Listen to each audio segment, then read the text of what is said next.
You've spent 30 years being disciplined with money, but there's one thing that could still derail your retirement, and it's not the market, it's your own brain. There are three major ways in which all investors, but specifically retirees, can completely torch their fortunes. The first we're going to cover is loss aversion.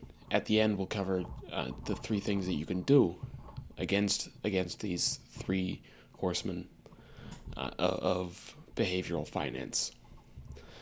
The first, loss aversion, explains that losing $1 is it hurts twice as much as gaining $1 has a positive impact on you.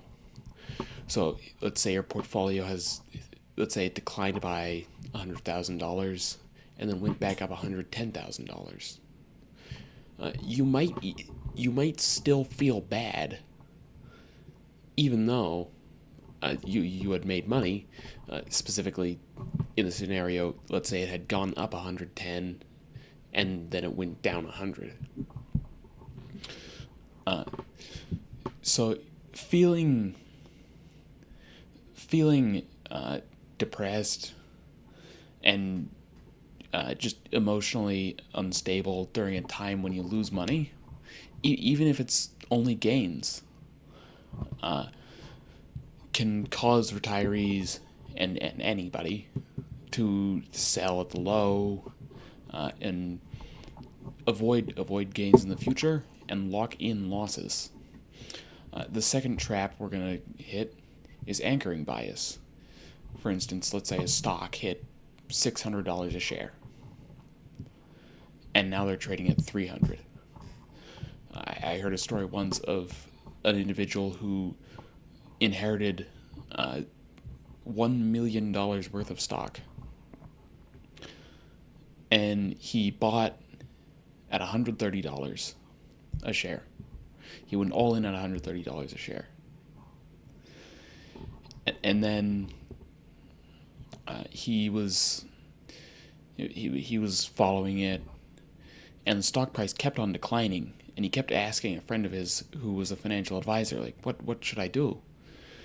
What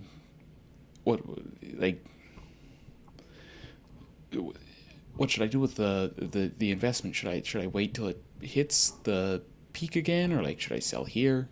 And their recommendation was you should probably sell here. But he kept holding, and eventually the stock declined to $30 a share. That would be horrible. Anchoring bias is the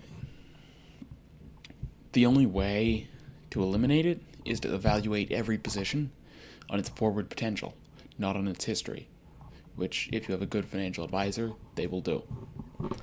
But if you're a DIY investor, then make sure that you analyze each investment based on its forward prospects, not on what's happened in the past. Specifically, as far as how much the stock price has moved. If it's how the business has done in the past, it's a little different. And the final trap is herd mentality, chasing what everyone else is doing. I covered in a prior video doing what the rich are doing, and following some rich investor into a trade that you really don't know much about, buying crypto or AI stocks at peak hype, and fleeing into cash, as we covered in Trap 1, when everything blows up. Ultimately, it comes down to you need to follow your retirement timeline, and it's yours and yours alone. When your neighbor says, "Oh, look at this stock over there," or "Oh, IBM stock is mooning now. You need to buy IBM."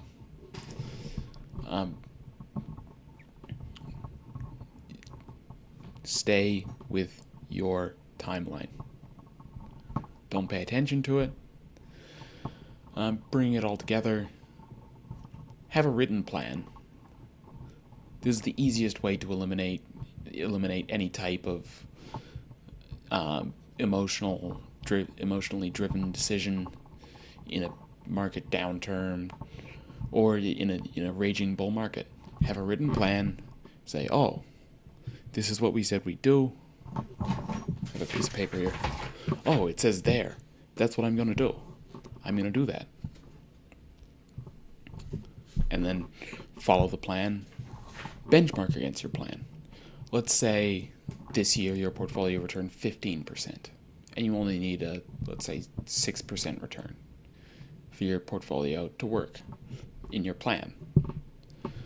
You can stay with the current plan, and let's say there's a bear market, you fall back towards the plan. But in the past, you went past it, so it doesn't.